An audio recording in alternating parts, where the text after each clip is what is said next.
दोस्तों आज की कहानी रिवेंज की है, जिसमें एक सीधा साधा दिखने वाला टीचर अपनी वाइफ की मौत का किस तरह बदला लेता है और फिर बन जाता है खतरनाक स्नाइपर। तो दोस्तों बिना किसी देरी के अब चलते हैं मूवी की ओर। कहानी की शुरुआत में हम मिकोला नाम के बंदे को देखते हैं, जो कि अपने प्रेग्नेंट वाइफ के साथ यूक्रेन के छोटे से गाँव में रहा करता है। मिकोला की वाइफ एक बहुत ही अच्छी ड्राइंग आर्टिस्ट है, साथ ही वे लकड़ी से भी कई सारी चीजें बनाती है। वह फिलहाल एक छोटा सा एंजल बनाती है और उसे अपने हस्बैंड के हाथ में बांध देती है। इसी बीच हम जान पाते हैं कि मिकोला एक टीचर है और वो अपने घर से कुछ ही किलोमीटर दूर बच्चों को पढ़ाने जाता है। निकोला दोस्तों काफी शांत स्वभाव का होता है और वो अपने काम से काम रखा करता है, लेकिन यहीं पे एक इवान नाम का बंदा है जो कि हमेशा मिकोला की बात ना सुनकर उसका मजाक उड़ाता है और उस पे ज्यादा ध्यान ना देकर मिकोला अपने घर वापस आ जाता है। लेकिन अगले दिन मिकोला जब अपने स्कूल जा रहा होता है, तभी वो रास्ते में देखता है कि दो मिलिट्री वाले खड़े हैं, जिन्हें वो इग्नोर करता हुआ आगे बढ़ता है। पर स्कूल जाने पर पता चलता है कि स्कूल तो पूरा ही खाली है। ये देखकर मिकोला परेशान हो जाता है, लेकिन तभी वो टीवी में देखता है कि रसिया की सेना ने यूक्रेन पे हमला कर दिया है। ये देख के तो मिकोला पूरी तरह से टेंशन में आ जाता है, इसलिए वो जल्दी से अपने घर की ओर निकल जाता है। लेकिन घर जाते ही वो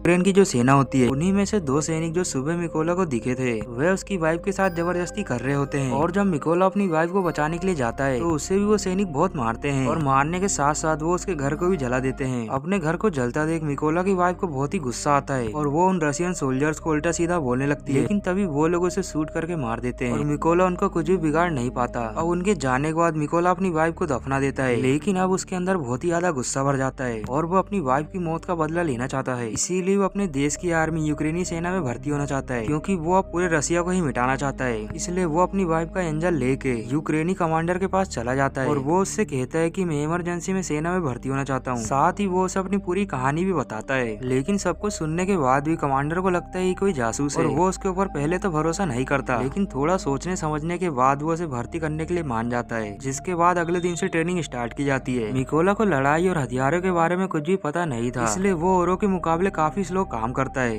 और जब ये कमांडर देखता है तो वो सोचता है कि मिकोला ऐसे तो बढ़िया योद्धा नहीं बन सकता। लेकिन दोस्तों मिकोला के अंदर भी जुनून होता है और वो हर एक दिन अपने आप को बेहतर बनाने की कोशिश करता है, क्योंकि वो सिर्फ अपनी वाइफ की मौत का बदला चाहता है। अब ऐसे ही कुछ दिन बीत जाते हैं, तभी एक दिन कमांडर कहता है कि हमें कुछ स्नाइपर की जरूरत है। तो ये सुनकर मिकोला जल्दी से खड़ा हो जाता है, लेकिन उसे देखकर बाकी के जो सोल्जर होते हैं वो उसके ऊपर जोर से हंसने लगते हैं, क्योंकि उनके हिसाब से तो मिकोला को गन पकड़ना भी नहीं आता। लेकिन कमांडर कहता है कि मैं तुम्हारा एक टेस्ट लूंगा, जिसमें तुम्हें 20 सेकंड के अंदर इस गन को तैयार करना होगा। लेकिन दोस्तों मिकोला को खुद के ऊपर विश्वास होता है और उसकी कड़ी मेहनत के चलते वो 18 सेकंड में इस गन को तैयार कर देता है, जो देख के कमांडर के साथ साथ उसके साथी भी हैरान हो जाते हैं और समझ जाते हैं कि मिकोला कोई आम आदमी नहीं है। अब मिकोला को सिलेक्ट कर लिया जाता है, जिसके बाद ये लोग स्नाइपर की ट्रेनिंग के लिए चले जाते हैं। लेकिन यहाँ पे भी मिकोला अपनी जी जान लगा देता है, जिसके बाद इन लोगों को गन दी जाती है, जिसमें सभी को तो एडवांस गन मिलती है। लेकिन जब मिकोला की पारी आती है तो उसे घिसी पिटी व पुरानी गन देते हैं, जो देखकर अपने सीनियर को कहता है कि ये कैसी गन है। लेकिन उसका सीनियर कहता है कि ये तुम्हारा परीक्षण है कि तुम इस गन के साथ कैसे दुश्मनों को मारोगे,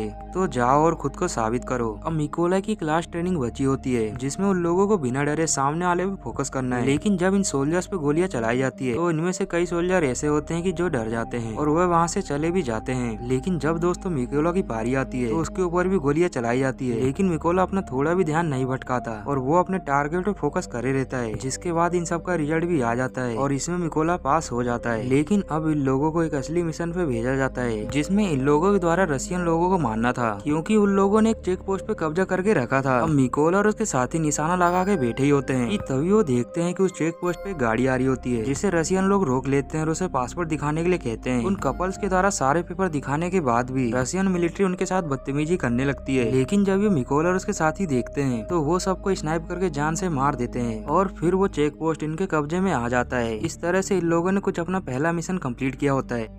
लेकिन ये लोग जब लौटते हैं तो उन्हें पता चलता है कि रसिया का एक बेहतरीन स्नाइपर है जिसका नाम श्री है और उसी की वजह से रसिया इतना उछल रहा है। अब ये लोग फिर से एक बार दूसरे मिशन पे जाते हैं और अपने दुश्मन के आने का इंतजार करते हैं और ये लोग फुल्ली तरीके से तैयार होकर अपने दुश्मन को आता देखते हैं। लेकिन तभी मिकोला देखता है कि उसके दुश्मन वही इवान नाम का बंदा होता है, जो कि मिकोला को कभी कभार परेशान किया करता था। इवान को देखते ही मिकोला के अंदर गुस्सा भर जाता है और वह कर्नल को कहता है कि मुझे शूट करने का ऑर्डर दीजिए। कर्नल का इशारा मिलते ही वो सबको शूट करके मार देता है, जिसमें वो इवान इवान नाम का बंदा भी मारा जाता है। अब ये लोग अपने बेस पे वापस आ जाते हैं, जहाँ कर्नल अपने साथी मिकोला को बताता है कि मेरी दो बेटियां हैं, लेकिन उन्हें ये नहीं पता कि मैं स्नाइपर हूँ। जो सुनकर मिकोला भी उसे अपनी बीवी के बारे में बताता है और फैमिली को याद करते हुए दोनों काफी इमोशनल हो जाते हैं। जिसके बाद इन्हें फिर से एक दूसरे मिशन पे भेजा जाता है, लेकिन ये मिशन सबसे काफी खतरनाक होता है। अब ये लोग लोकेशन में पहुंचने के बाद अपनी पोजीशन ले लेते हैं, पर तभी मिकोला देखता है कि वहाँ दो बंदे होते हैं, जिन्हें देखते हुए उसका खून खोल जाता है, क्योंकि इन्हीं दोनों ने उसकी बीवी को मारा था। ये देख के मिकोला कर्नल को कहता है कि मुझे शूट करने का ऑर्डर दीजिए, लेकिन कर्नल उसे होल्ड करने के लिए कहता है। पर मिकोला का गुस्सा काफी ज्यादा था, इसलिए वो फिर से पूछता है, लेकिन कर्नल एक बार फिर से उसे मना कर देता है। और अब मिकोला नहीं रुकने वाला था और वो उन्हें शूट करके मार देता है। लेकिन यही पे मिकोला गलती कर देता है, क्योंकि यहाँ पे रसिया का सबसे बेहतरीन स्नाइपर श्री छुपा हुआ था और इनके गोली चलाने की वजह से इनकी लोकेशन श्री को पता चल जाती है, जिस वजह से वो इनके ऊपर हमला करके कर्नल को मार गिराता है। लेकिन मिकोला अभी जिंदा होता है और वह अपनी जान बचा के किसी तरह से वहाँ से भाग आता है। लेकिन अब उसके अंदर एक दर्द है, क्योंकि उसकी एक गलती की वजह से कर्नल मारा गया। उसने अपने भाई के हत्यारों को तो मार दिया, लेकिन वो अब अपने कर्नल के मौत का भी बदला लेगा। इसलिए वो श्री को किसी भी तरह से मारने का सोच लेता है और मिकोला के बेस वाले उसे मारने का प्लान बनाते हैं, जहाँ मिकोला का हेड उन्हें बताता है कि अब तक श्री ने हमारे कुल 5 स्नाइपर को मार गिराया है, और वो उन्हें मारने के साथ साथ उनकी वीडियो बना के पोस्ट करता है, क्योंकि वो अपने आप को बहुत ही बड़ा स्नाइपर समझता है, इसलिए हमें उसकी औकात दिखाना ही होगा। अब इन्हें अपने गुप्त सूत्रों से पता चला होता है कि फिलहाल में अभी श्री कहाँ पे है, तो ये लोग अपनी अब 2 टीम बना के उसकी लोकेशन पे हमला करेंगे और इसी बीच मौका मिलते ही मिकोला जो है श्री को मार गिराएगा।